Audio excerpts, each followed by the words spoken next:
de um cone reto de altura H e diâmetro da base D, com a parede interna revestida por material refletor de ondas eletromagnéticas. Quando se fala onda eletromagnética, já sabe, né? Luz.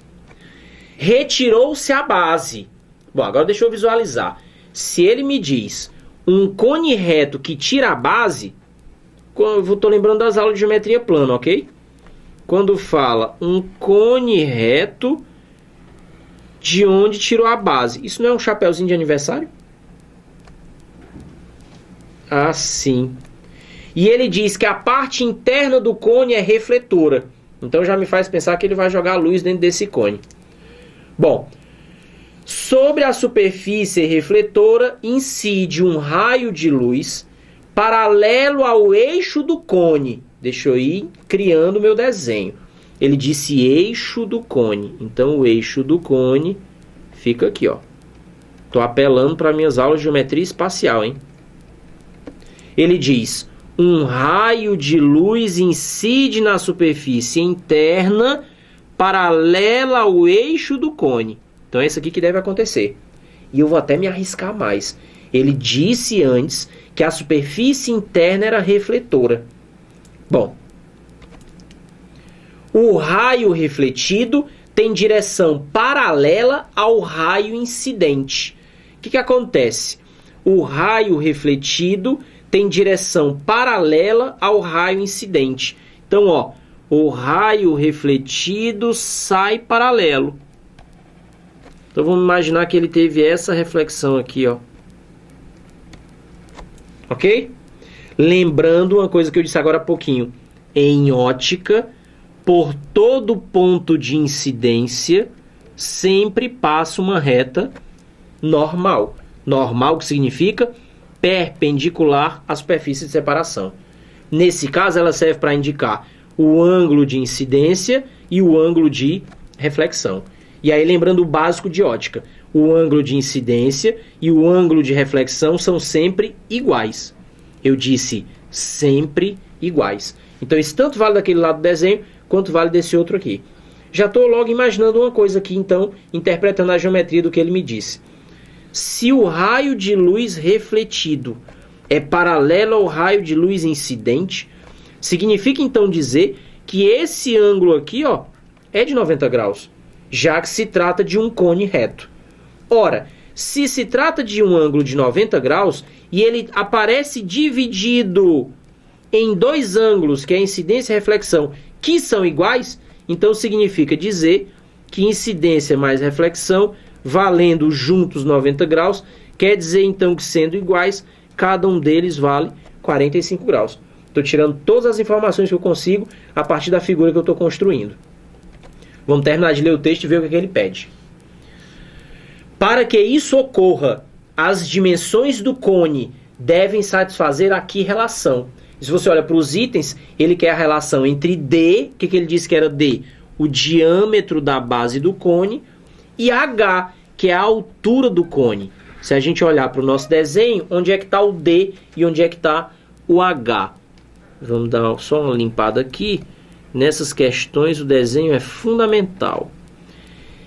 O D, que é o diâmetro, eu vou até me arriscar a botar a metade do diâmetro, para a gente visualizar logo aqui, a gente tem experiência de geometria plana, né? Um triângulo. E o H, sendo que o H é a altura do cone.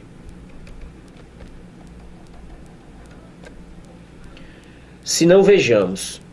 Nós temos aqui uma situação em que o ângulo de incidência é igual ao ângulo de reflexão, que faz com que, se os dois somam juntos 90 graus, um deles tenha valor igual ao outro e os dois valem 45.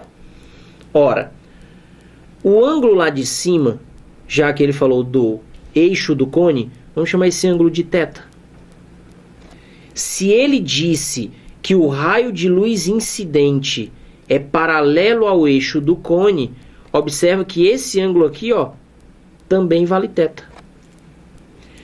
Θ e I juntos são ângulos complementares. Θ e I juntos formam 90 graus. Afinal de contas, a reta é normal, ou seja, perpendicular. Sendo que nós já descobrimos que o I vale 45 graus, o que permite deduzir que o ângulo θ também é de 45 graus. Agora, o que o ângulo θ tem a ver com a altura H e com o diâmetro D? No caso, eu indiquei a metade do diâmetro. Eu vou destacar só a metade desse cone para a gente fazer a visualização do triângulo de trabalho. A altura do eixo do cone, que é H, a metade do diâmetro, que é D sobre 2, a linha lateral do cone, que determina aquele ângulo θ, e aqui nós temos, evidentemente, um ângulo de 90 graus, porque ele disse no texto que é um cone reto. Olha para o desenho. Você tem o cateto oposto ao ângulo θ e tem o cateto adjacente. O que é isso em trigonometria? Cateto oposto sobre cateto adjacente é a tangente do ângulo θ. Cateto oposto, D sobre 2, cateto adjacente, H. Sendo que o ângulo θ, nós descobrimos que é 45 graus. De onde eu tirei isso? Porque ele e o I formam 90 e o I vale 45. Como que eu sei que o I vale 45? Porque ele é igual ao R e os dois juntos somam 90 graus. Como que eu sei que os dois juntos somam 90 graus? Porque ele disse no texto que o raio refletido é paralelo ao raio incidente. O que me fez entender, então, que nessa reflexão eu tinha uma formação de 90 graus, exatamente para que os dois tivessem sentidos opostos, mas tivessem a mesma direção. Então, olha só, se a tangente de θ é a tangente de 45, lembra que 45 é o ângulo mais legal que tem. Como assim? Porque o seno de 45 é igual ao cosseno de 45, que vale raiz de 2 sobre 2. Tu lembra, óbvio, que a tangente de um ângulo é o seno desse ângulo dividido pelo cosseno desse ângulo. Nesse caso, a tangente de 45 vale 1. Logo, se D sobre 2H é igual a 1, e ele me pede, olha para as alternativas, a razão entre D e H, acabou a questão?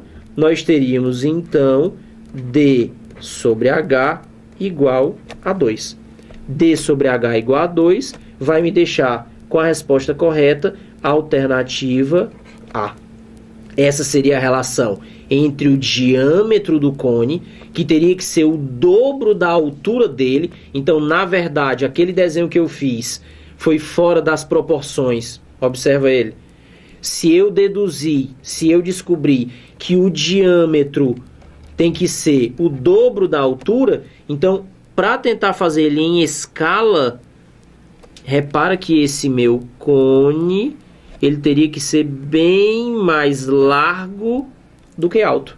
Onde eu teria um diâmetro igual ao dobro da altura. Ele teria que ser bem baixinho. Tudo bem? Aí você vai me dizer assim, mas Idelfrânio, olhando para esse desenho, como é que eu ia pensar isso na hora da prova? Bom, no caso de ótica, não tem jeito. Experiência de resolver questão. Resolver questão, resolver questão.